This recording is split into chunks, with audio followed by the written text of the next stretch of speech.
Di zaman modern seperti sekarang, teknologi bukanlah hal yang asing didengar di telinga kita sebagai manusia.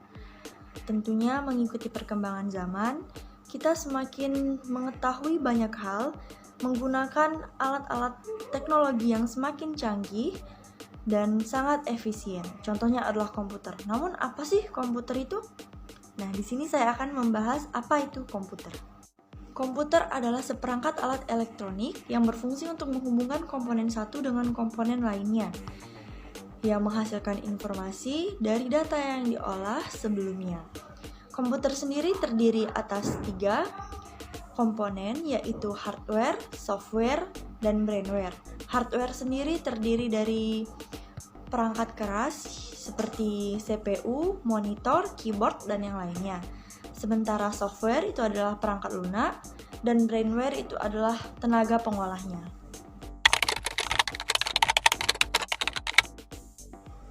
Komputer berasal dari bahasa Latin yang artinya menghitung.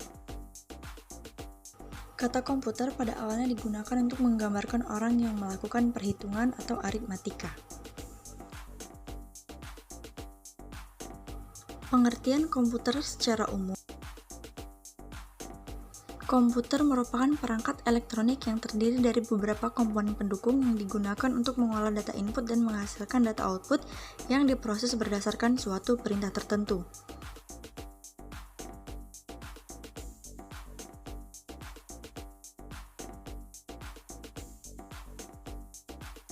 Bagaimana sih sejarah dari komputer itu sendiri? Sejarah perkembangan komputer terbagi atas 4. Yang pertama yaitu generasi pertama, di mana pada tahun 1946 sampai 1959.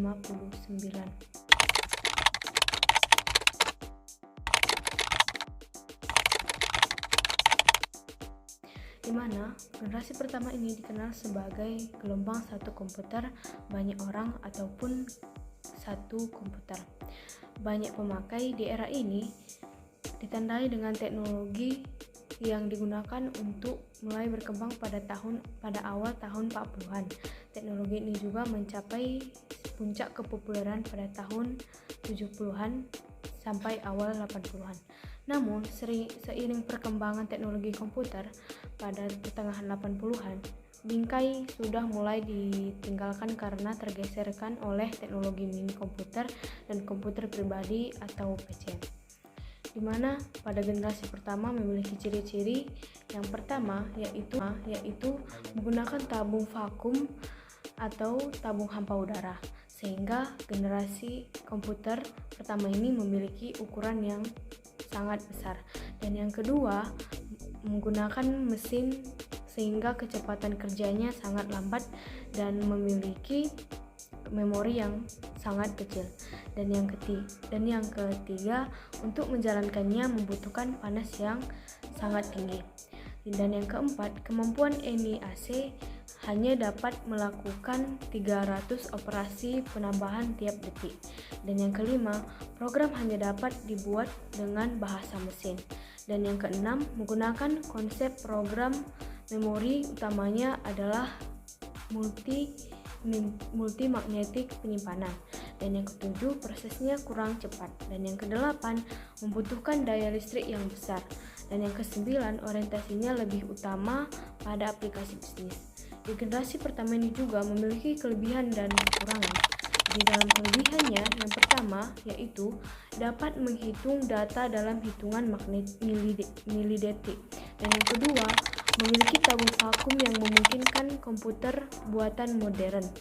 Adapun dari kekurangan generasi pertama, yaitu yang pertama ukurannya sangat besar dan yang kedua mengkonsumsikan sangat banyak energi, dan yang ketiga panas karena terdapat ribuan vakum tube, dan yang keempat belum dapat diandalkan untuk melakukan pekerjaan berat, dan yang kelima memerlukan AC, dan yang keenam memelihara pemeliharaannya yang rumit.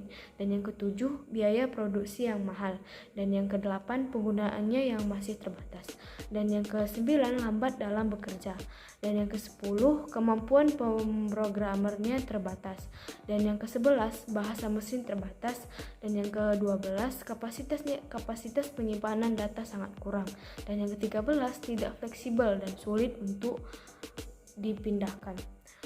Adapun generasi yang kedua, di mana pada tahun 1959 sampai 1965, kelahiran komputer generasi kedua ini didahului dengan gangguan semikonduktor, di mana semikonduktor ini ialah suatu bahan yang bersifat sebagai setengah penghantar arus listrik.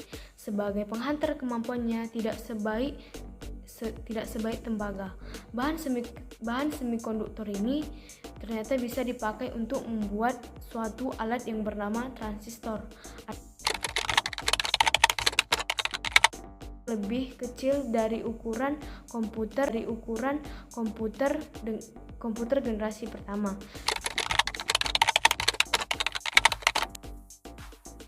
Dan pada generasi ketiga terciptalah semikonduktor sebagai sebuah solusi yang dibuat oleh Robert Noyce.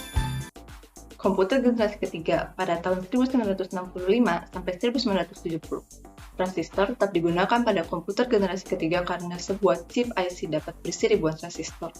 Beberapa hal yang ditonjolkan melalui perkembangan komputer generasi ketiga ini adalah komputer yang menjadi lebih kecil ukurannya, lebih cepat, lebih dapat diandalkan, juga lebih murah.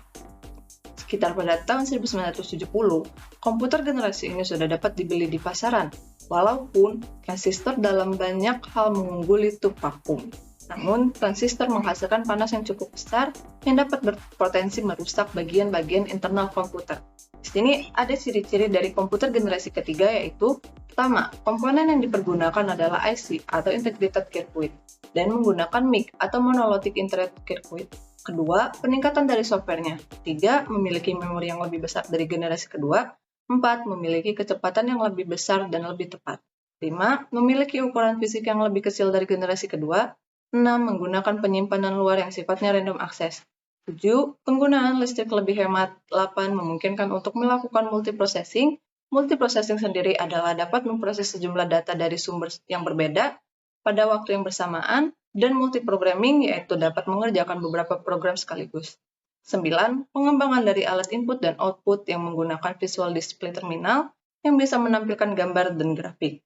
Dapat juga menerima dan mengeluarkan suara, serta menggunakan alat pembaca tinta magnetik yaitu MICR reader. 10. Kemampuan melakukan komunikasi data dari satu komputer dengan komputer lainnya. Selain itu, ada juga kelebihan dan kekurangan dari generasi ketiga. 1. Itu lebih kecil dibandingkan dengan generasi sebelumnya. 2. Lebih handal. 3. Energi yang diperlukan lebih sedikit. 4. Menghasilkan sedikit panas dan jauh lebih sedikit dibandingkan komputer sebelumnya. 5. Kecepatan yang lebih baik dan bisa menghitung data dalam nanodetik. 6. Kipas yang sudah digunakan untuk pembuangan panas untuk mencegah kerusakan. 7. Biaya pemeliharaan rendah karena kegagalan hardware yang jarang sekali terjadi. 8. Bertujuan untuk penggunaan secara umum. 9. Dapat digunakan untuk bahasa tingkat tinggi. 10. Kapasitas dan sistem penyimpanan yang baik. 11. Serbaguna. 12. Lebih murah. 13. Akurasi yang lebih baik. Produksi komersial dan meningkat. Mouse dan keyboard yang sudah mulai digunakan. Untuk kekurangannya itu ada 1. Dia memerlukan AC. 2. Membutuhkan teknologi yang sangat canggih untuk membuat chip IC. Jenis-jenis komputer. 1. Personal computer atau PC. Pada umumnya, komputer ini adanya di lingkungan rumah, kantor, toko, atau tempat mencari ilmu. Selain itu, komputer ini bisa ditemukan di mana saja karena harga dari komputer ini sudah relatif terjangkau dan ada banyak macamnya. 2. Server. Pada umumnya, server ini memiliki performa atau prosesor yang kuat. Selain itu, bisa menampung daya yang besar, RAM yang besar, dan hard disk dengan kapasitas yang tinggi. Jenis komputer selanjutnya yaitu desktop. Desktop ini tidak bisa dibawa kemana-mana dan secara umum hanya bertempat pada satu lokasi saja. Selain itu, komputer ini hanya dirancang untuk diletakkan dan digunakan di atas meja di rumah atau di kantor. Keempat, laptop. Laptop merupakan komputer portable yang memangkas ukuran layar, keyboard, dan berbagai perangkat besar lain yang ada pada komputer, sehingga membuat laptop ini mudah dibawa kemana saja. 5. Notebook. Lain halnya dengan laptop, notebook ini berbeda dengan laptop meskipun keduanya merupakan perangkat portable yang bisa dibawa kemana-mana. Pertama, dari segi fungsi, notebook ini dirancang sebagai komputer dengan kebutuhan daya yang sangat cukup untuk memungkinkan pengguna meneruskan pekerjaan. Selain itu, notebook ini sangat ringan dan tipis, itu yang mengakibatkan notebook ini bisa dibawa kemana-mana dan juga memiliki baterai yang bisa bertahan sampai 4 jam. 6. Komputer digital. Komputer digital merupakan komputer yang dirancang untuk bekerja berdasarkan sistem operasi hitung. Variabel yang ada pada komputer ini dinyatakan dengan besaran angka. 7. Komputer analog. Sedangkan untuk komputer analog sendiri merupakan komputer yang dirancang untuk bisa bekerja secara paralel. Kelebihan dari komputer ini yaitu pengolahan data yang sangat cepat, ketepatan dalam pengukuran, serta bisa berfungsi untuk pengontrolan yang otomatis pada proses suatu industri tertentu. Jenis komputer berikutnya yaitu komputer hybrid. Komputer ini termasuk gabungan dari komputer analog dan komputer digital. Komputer ini biasanya digunakan pada robot-robot atau mesin sebagai pekerja pada suatu pabrik. 9. Superkomputer. Pada umumnya, superkomputer ini hanya digunakan khusus oleh organisasi atau perusahaan besar dengan tujuan untuk melakukan suatu tugas tertentu. Dan yang terakhir ada workstation. Workstation merupakan komputer yang memanfaatkan jaringan untuk menghubungkan komputer tersebut dengan komputer lain atau komputer tersebut dengan server. Biasanya, komputer ini bertujuan untuk kebutuhan spesifik tertentu saja. Tugas spesifik itu bisa meliputi desain grafis, pengelolaan grafis, manajemen data, dan beberapa digunakan untuk kepentingan militer.